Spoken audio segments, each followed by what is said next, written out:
नमस्कार, आप देख रहे हैं न्यूज़ वन इंडिया। मैं हूं आपके साथ पंकज यादव। करते हैं बुलेटिन की शुरुआत बड़ी खबर के साथ। तो लखनऊ से बड़ी खबर, जहां पर बीजेपी प्रदेश कार्य समिति की आज बैठक में राजनीतिक मुद्दों को लेकर यहां पर प्रस्ताव पर भी मंथन होगा।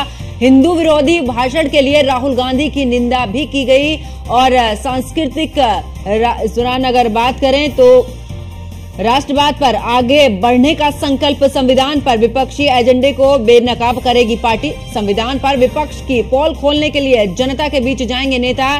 केंद्र सरकार ने 10 साल में 10 लाख नौकरियां दी हैं। योगी सरकार ने 7 साल में 7 लाख नौकरियां दी हैं। तो बड़ी खबर आपको बता रहे, जहां पर संविधान पर विपक्ष की पोल खोलने के लिए जनता के बीच में नेता जाएंगे और केंद्र सरकार ने 10 साल में 10 लाख नौकरियां दी हैं। जबकि राज्य सरकार की बात की जाए उत्तर प्रदेश की, तो योगी सरकार ने 7 साल में 7 लाख नौकरियां दी हैं। इतना नहीं, आपको बता दें कि किसान सम्मान निधि, नारी शक्ति वंदन और अधिनियम प्रस्ताव में भी शामिल, जहां पर प्रस्ताव में पेपर लीक को लेकर भी यहां पर चिंता जताई। और इसके अलावा अगर बात करें तो आरोपियों को कड़ी सजा दिलाने का संकल्प भी लिया गया। बड़ी खबर आपको बता रहे, जहां पर बता दें कि इस दौरान बीजेपी कार्य समिति की आज बैठक है।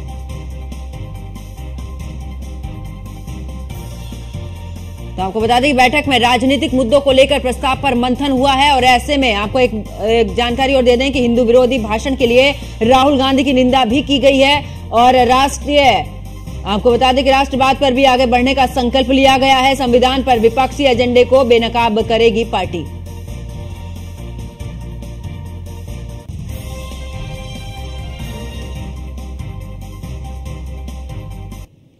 ज्यादा जानकारी के लिए हमारे संवाददाता अश्वनी हमारे साथ में लाइव जुड़ चुके हैं। अश्वनी, अगर बात करें, क्योंकि बीजेपी की तरफ से जिस तरीके से बैठक हुई है उसमें मंथन, यानी कि राहुल गांधी ने जिस तरीके से संसद के अंदर बयान दिया उसको लेकर भी मंथन, पेपर लीक जैसे तमाम मुद्दों को लेकर, ऐसे में इस बैठक के बाद बीजेपी की क्या कुछ खास रणनीति? बिल्कुल, उत्तर प्रदेश का भाजपा कार्य समिति की एक कल महत्वपूर्ण बैठक हुई। बैठक के दौरान देखा गया कि किस तरीके से तमाम प्रस्ताव थे जिनको लाया गया, प्रस्ताव के माध्यम से कहीं न कहीं अपनी दूरदर्शिता भारतीय जनता पार्टी ने प्रदर्शित किया कि आने वाले समय में क्या कुछ होगा। हालांकि कल की बैठक में ये भी हुआ कि आखिर चुनाव हारे क्यों। एक चीज निकल कर कि अति आत्मविश्वास के चलते उत्तर प्रदेश में भारी नुकसान भारतीय जनता पार्टी को हुआ। साथ ही साथ कई प्रस्ताव पारित किए गए, जिसमें से महत्वपूर्ण प्रस्ताव है जो हिंदू विरोधी भाषण राहुल गांधी ने जो कथित भाषण दिया, जिस पर लगातार भारतीय जनता पार्टी आरोप लगा रही, उसको लेकर के प्रस्ताव लाया गया था, उसकी निंदा की गई, निंदा प्रस्ताव आया था। इसके अलावा सांस्कृतिक राष्ट्रवाद के पथ पर आगे बढ़ने का प्रस्ताव कल भारतीय जनता पार्टी ने बैठक में रखा। इसके अलावा बात करें संविधान के प्रति जिस तरीके से विपक्षी पार्टियों ने भ्रम फैलाया, उसको लेकर के भी जनता के बीच जाएंगे और बताएंगे कि किस तरीके से भ्रम फैलाया गया। इसके अलावा बात करें तमाम जो नौकरियां हैं केंद्र सरकार की, 10 साल में 10 लाख नौकरियां, उत्तर प्रदेश की 7 साल में 7 लाख नौकरियां, इनको कहीं ना कहीं बताएंगे कि किस तरीके से इनको जो नौकरियां दी गई हैं कहां कहां दी गई। इसके अलावा तमाम जो उत्तर प्रदेश में और देश में योजनाएं चल रही हैं, चाहे कि किसान सम्मान योजना हो, इसके अलावा नारी शक्ति वंदन अधिनियम हो, इसके तमाम योजनाएं हैं जिनके तहत जिनको भी इस प्रस्ताव में सम्मिलित किया गया। बात करें तो नीट पेपर लीक मामले को लेकर के भी चिंता जताई गई और कहीं ना कहीं उस पर कड़े कानून बनाने को लेकर के भी कहीं ना कहीं बातचीत हुई। आरोपियों को सजा दिलाने के लिए भी बातचीत हुई। निश्चित तौर पर कुल मिलाकर यह कहें कि जो कल की बैठक थी, एक तरीके से 2027 का जो चुनाव होना है उसको ध्यान में रखते हुए जो भी मुद्दे उठाए गए वो कहीं ना कहीं आगे इन पर भारतीय जनता पार्टी काम करेगी। कार्यकर्ताओं से लेकर के पदाधिकारी तक अब दूर दराज इलाकों में जाकर के गांव गलियारों में जाकर और अश्वनी, ऐसे में अगर बात की जाए, क्योंकि बीजेपी हमेशा से ही ये मानी जाती है कि चुनाव हो या ना हो पूरे तरीके से रणनीति के तहत कार्य जो है वो करती रहती है। ऐसे में क्योंकि उपचुनाव के साथ में अब आगे अगर बात की जाए तो 2027 में विधानसभा के चुनाव हैं, क्योंकि लोकसभा के चुनाव से कहीं ना कहीं एक अच्छी रणनीति के तहत विधानसभा चुनाव में नजर आएगी बीजेपी। इसको लेकर भी क्या चर्चा, क्योंकि अभी से जब तैयारियां शुरू होंगी तभी आगे जाकर ही बीजेपी सफल हो पाएगी? बिल्कुल, जो कल की बैठक में कार्यक्रम तय किए गए कि आगामी कार्यक्रम क्या है, मुद्दे तय किए गए।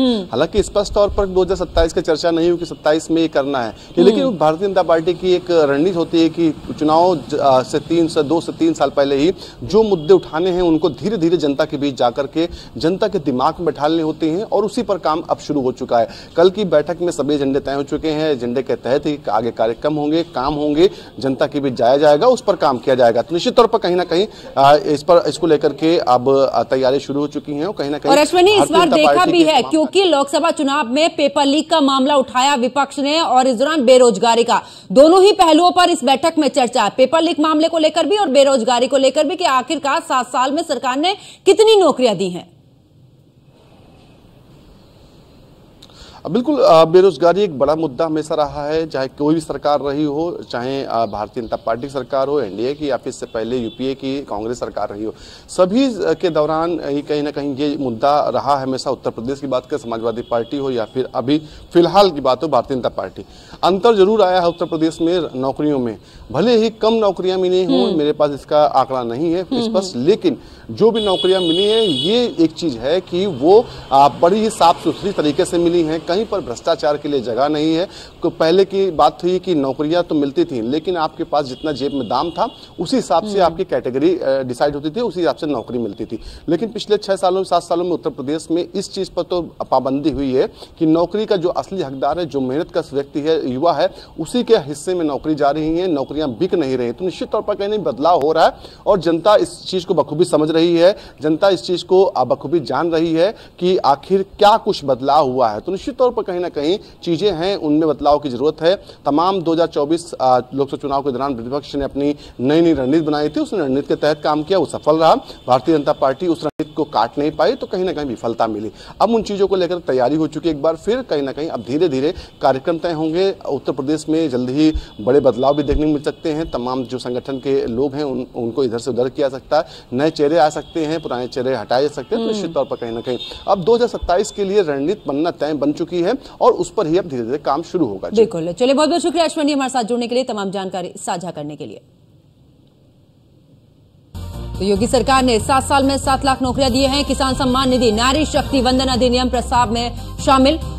तो इस दौरान इस बैठक में तमाम मुद्दों पर चर्चा। प्रस्ताव में पेपर लीक पर चिंता भी जताई गई है और सख्त से सख्त कार्रवाई करने की बात भी, यानी कि पेपर लीक के आरोपियों को कड़ी सजा दिलाने का संकल्प भी इस बैठक में लिया गया है।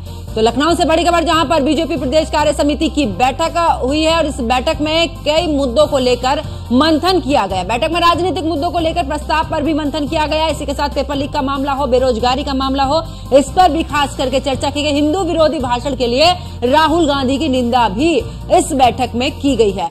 सांस्कृतिक राष्ट्रवाद पर भी आगे बढ़ने का संकल्प इस बैठक में लिया गया है। इसके अलावा पेपर लीक का मामला हो या संविधान पर विपक्षी एजेंडे को बेनकाब करेगी अब पार्टी।